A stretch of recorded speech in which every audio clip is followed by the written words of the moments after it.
आपल्यासोबत प्रभाग क्रमांक 18 उमेदवार अश्विनी शिरसाट आहेत. हे भाजप या तिकिटावरती निवडणूक लढवले होते त्यांनी. त्यांना पहिल्याच प्रयत्नामध्ये 1700 पेक्षा जास्त मतदान पडलं. ताई काय सांगताल? घरात कुठलाही राजकीय वारसा नसताना सुद्धा एवढं मतदान पडलं. तुम्हाला वाटलं होतं का एवढं मतदान पडेल म्हणून?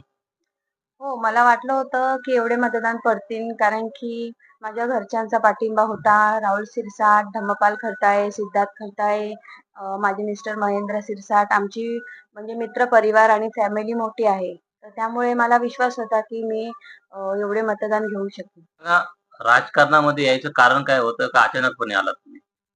पहिल्यापासूनच मला सामाजिक कार्य करण्याची आवड होती.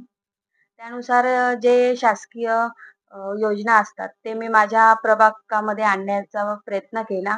कामगार योजना आणि विभाग क्रमांक 18 यामध्ये खूप महिलांनी मला प्रतिसाद दिला आणि मी वॉर्ड नंबर 17 ची शाखा संघटक होती. तुमचा चेहरा प्रत्येक मतदारापर्यंत पोहोचला का? नाही, माझा चेहरा प्रत्येक मतदारापर्यंत पोहोचला नाही. ह्याचं कारण आहे, की मला फार कमी दिवस मिळाले आणि मला समोरून अचानक तिकीट आल्यामुळे खूप जणांना माहितीही नाही, की मी उभी आहे म्हणून. तर काही लोकं आत्ता पण बोलतात, की "तुम्ही उभ्या होत्या का?" म्हणजे मला 15 दिवसामध्ये मी 1745 मतं घेतले. तर अजून मला वेळ मिळाला असता तर नक्कीच मी विजयापर्यंत पोहोचली असते. मला सांगा 15 ते 20 दिवसा म्हणजे तुम्ही एवढं मतदान घेतलं. तर 6 महिने किंवा वर्षापूर्वी जर बीजेपीने तुम्हाला तिकीट दिलं असतं किंवा हे कन्फर्म असतं की तुम्हाला तिकीट मिळणार आहे म्हणून, आजचं चित्र वेगळं असतं का? हो, नक्कीच. आजचं चित्र खूप वेगळं असतं. म्हणजे आज मी 15 दिवसामध्ये 4 अंकी आकडा जो पार केलेला आहे, तो नक्कीच मी विजेत्याच्या टफवर असते, की मला माझा चेहरा हा भरपूर लोकांच्या घरोघरी पोहोचलेला नव्हता.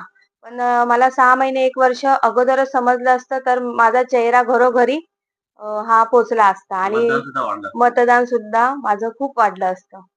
प्रभागामध्ये अशी पण चर्चा होती की या ठिकाणी बीजेपीला कोणी मतदान करणार नाही, असं तुम्हाला वाटतं का? का? बीजेपीला मतदान करणार नाही. आपले नेते तर बीजेपी मधलेच आहेत आणि लाडकी बहीण योजना तर सर्वांनाच हवी आहे. आणि मग नेते बीजेपीतले आहेत, तर उमेदवार का नाही? सगळ्यात जास्त तुमच्या एरियामधून उमेदवार निवडणुकीसाठी उभं राहील, याच्या मागचं कारण काय असू शकतं? खरे तर निवडून दिलेले काही नगरसेवक जे आमच्या जवळचे होते ते आमच्या जवळ तर आलेच नाही. आणि जे लांब होते ते 7-8 वर्ष तर आमच्या एरियाकडे, परिसराकडे त्यांनी ढोकूनही पाहिलेले नाही. कदाचित लोकांना नवीन चेहरा पाहिजे असेल म्हणून आम्ही ह्या राजकारणामध्ये उतरलो आणि ह्या विभागातून जास्तीत जास्त नगरसेवक पदासाठी उभे राहण्यात आले. पण इथं तुमचं नुकसान झालं ना शेवटी, कारण की तुमच्या जवळचा नगरसेवक कोणीच निवडून नाही आलं. नुकसान झालं. आता लोकांची जशी इच्छा असेल तसं मतं त्यांनी दिलेले आहेत. पण तरी सुद्धा आम्हाला एवढं मतदान पडलं. अ, नगरसेविका व्हायचे स्वप्न जे अपूर्ण राहिले, ते पूर्ण करण्यासाठी आपण काय करतात?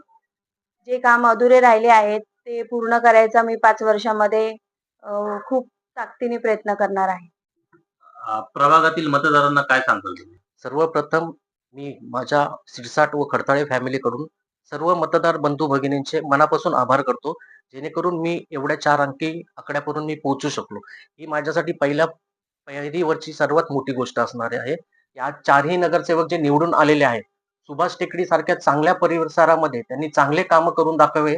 जेणेकरून नेहमी सुभाष टेकडी ह्या चर्चेमध्ये असते, की इथून उमेदवार नगरसेवका पदासाठी भरपूर उभे राहतात. ही संख्या कुठं ना कुठेतरी कमी झाली पाहिजे. कारण की हे त्यांच्या कार्यामुळेच हे शक्य होऊ शकते. आलेले जे 4ही नगरसेवक आहेत, त्यांना मी मनःपूर्वक शुभेच्छा देतो व पुढील वाटचालीकरिता त्यांना हार्दिक शुभेच्छा देतो.